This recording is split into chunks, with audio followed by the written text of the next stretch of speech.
Bonjour à tous et bienvenue sur Food is Love, j'espère que vous allez bien. Aujourd'hui, place en réconfort avec un délicieux gratin de pâtes aux origines mixtes puisque de mère italienne et de père groulardien. Un mélange qui va tout simplement nous offrir le gratin de pâtes ultime, riche en glucides, en lipides et en protéines. Un plat qu'il ne faudra pas consommer tous les jours au risque de ne plus avoir de jours à compter. C'est parti.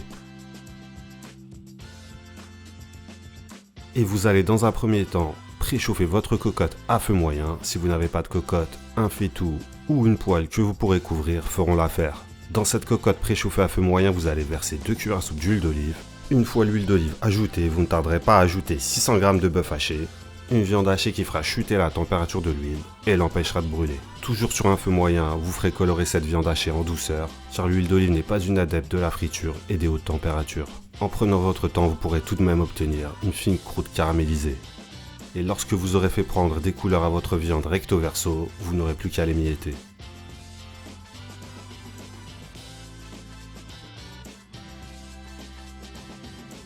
Une fois émietté, vous n'aurez plus qu'à l'évacuer.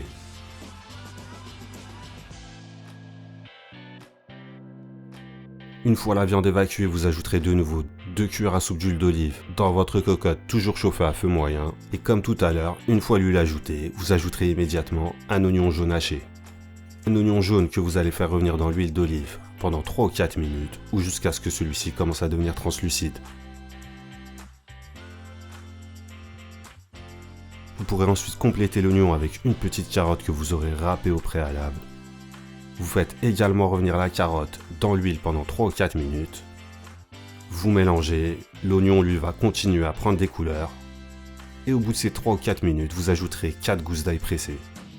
Au total, vous aurez consacré un peu moins d'une dizaine de minutes pour faire revenir votre oignon et votre carotte. Après avoir ajouté l'ail, vous ajouterez une cuillère à soupe de tomates concentrées, une demi-cuillère à café de flocons de piment et une demi-cuillère à café de graines de fenouil. Quelques tours de moulin à poivre et vous mélangez et faites cuire tout ce beau monde pendant une bonne minute ou tout simplement jusqu'à ce que la tomate commence à accrocher au fond de la cocotte. À ce moment-là, vous pourrez venir mouiller avec 25 centilitres de bouillon, de bœuf, de volaille ou de légumes. Une fois le bouillon ajouté, vous passerez à feu doux.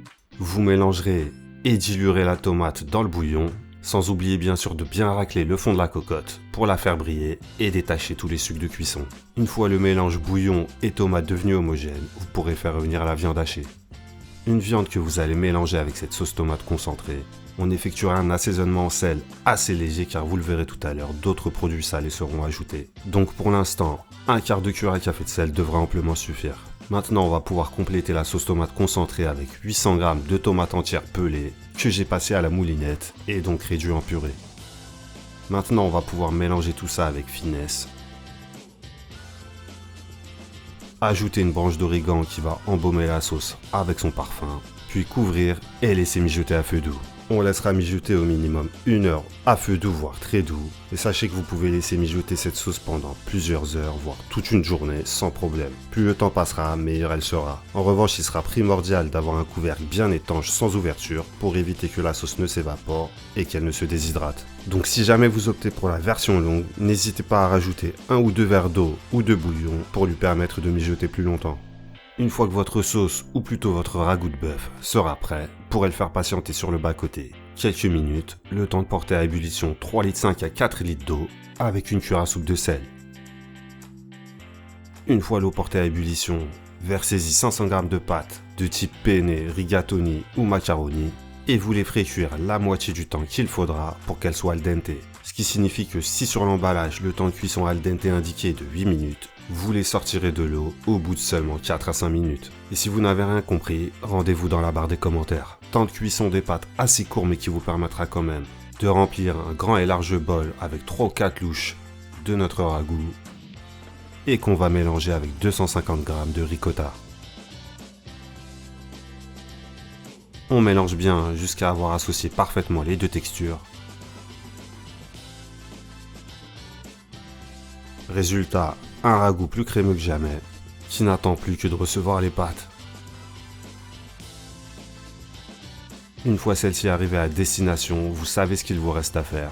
À l'aide d'une spatule, vous mélangez et vous vous assurez que vos pâtes soient parfaitement enrobées.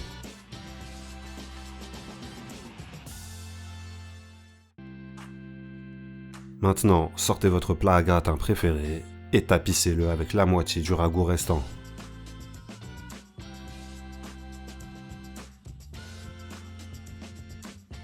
Par-dessus ce tapis, vous ajouterez la moitié des pâtes. Vous allez bien sûr vous mettre en mode niveleuse et mettre le terrain à niveau. Un terrain que vous allez goudronner avec une généreuse poignée de parmesan.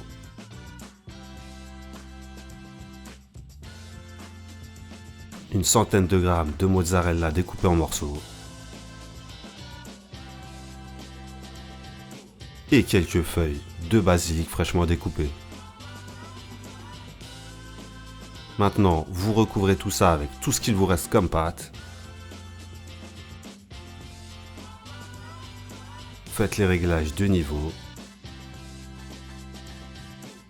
Et vous recouvrez vos pâtes avec le ragoût qu'il vous reste. Et si vous aimez bien avoir des bords croustillants pour un mélange de texture, évitez de recouvrir ces bords avec la sauce. Et petite astuce qui peut optimiser la crousticité de ces bords, c'est d'y ajouter un filet d'huile d'olive. Et on finira par une touche grollardienne avec quelques poignées de mozzarella sèche cette fois-ci, qui contient peu d'humidité et qui sera donc plus apte pour gratiner au four. Et comme la mozzarella a eu le droit à 2 passages, et afin que le parmesan ne soit pas jaloux, on lui accordera lui aussi un deuxième passage.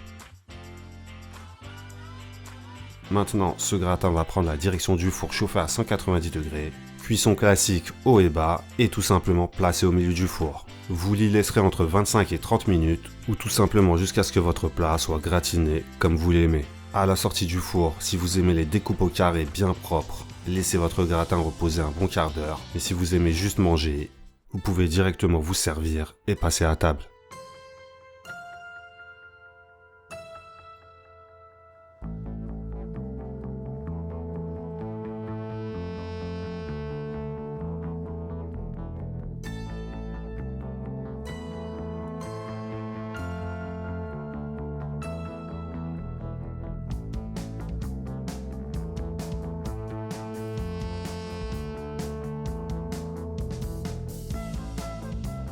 J'espère que cette recette grollardo italienne vous a plu et que vous aussi vous en ferez profiter vos proches, surtout les plus jeunes au système cardio encore intact. Pour les autres, n'oubliez pas de signer la décharge de responsabilité dans la barre des commentaires et de la liker. Ciao.